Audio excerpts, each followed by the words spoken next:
இன்றைக்கி நம்மளில் நிறைய பேர் சந்திக்கக்கூடிய பிரச்சனை பார்த்திங்க அப்படின்னா டார்க் ஸ்பாட்ஸ் அங்கங்கே வந்து கருப்பாக இருக்குது, கழுத்து கருப்பாக இருக்குது, முட்டிக்கிட்ட கருப்பாக இருக்குன்ட்டு அதுக்கெல்லாம் சூப்பரான சொல்யூஷனோட தான் இன்றைக்கி நான் வந்திருக்கேங்க. ஒரு தக்காளி பழத்தை நல்லா மிக்ஸி ஜாரில் அரைச்சி அதை வடிகட்டி எடுத்துக்கோங்க. தக்காளியே நம்ம நார்மலாக நம்ம ஃபேஸில் வந்து யூஸ் பண்ணும்போதே ஃபேஸ் நல்லா பிரைட்டன் ஆகும், சூப்பராக இருக்குங்க. இது மேலே உள்ள சக்கையை வந்து நீங்கள் ஃபேஸ்க்கு ஸ்க்ரப்பராக கூட யூஸ் பண்ணலாம், ஒரு நல்ல ரிசல்ட் கொடுக்கும். நான் இப்போ சொல்லித்தர இந்த டிப்ஸை வந்து ஒரு 10 நாள் வந்து நீங்கள் ஃபாலோ பண்ணிவிட்டு அதுக்கப்புறம் கமெண்டில் வந்து சொல்லுங்கள் எப்படி ஒர்க் ஆச்சு அப்படின்றத மறக்காமல் சொல்லுங்கள். அப்போ பார்க்குற நிறைய பேருக்கு யூஸ்ஃபுல்லாக இருக்கும். சரிங்களா?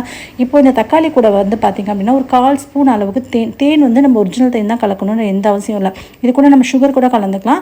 இல்லை நீங்கள் கடையில் விற்கக்கூடிய தேன் சாதாரண ஒரு 10 ரூபா 12 ரூபா பாட்டிலில் கிடைக்குதுன்னா இது கூட நீங்கள் கலந்துக்கலாம். கூடவே முல்தானி மிட்டின்னு அப்படின்னா வேறு ஒன்றும் இல்லைங்க. இது வந்து ஒரு களிமண் தான், ஒரு வகையான களிமண். இது வந்து ஃபேஸ்க்கு அப்ளை பண்ணும்போது அவ்வளோ ரிச் நல்ல ஒரு ரிசல்ட்டை கொடுக்கும் அப்படின்னு தாங்க சொல்லணும். சரிங்களா? இது வந்துட்டு பார்த்திங்க அப்படின்னா டெய்லி பயன்படுத்தக்கூடாது. இதே டிப்ஸ் வந்து நீங்கள் டெய்லி ஃபாலோ பண்ணக்கூடாது. 10 நாள் அப்படின்னு நான் சொன்னது வந்து 10 தடவை. சரிங்களா? வாரத்தில் ஒரு 2லேருந்து 3 டைம் நீங்கள் ஃபாலோ பண்ணுங்கள்.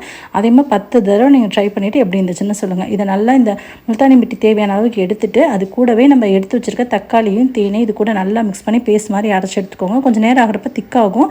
அப்போ மறுபடியும் நம்ம அரைச்சி வச்சுருக்க அந்த தக்காளி பேஸ்ட்டு தேவைப்படும். ட்ரை பண்ணிவிட்டு எப்படி இருந்துச்சுன்னு சொல்லுங்கள். தேங்க்யூ.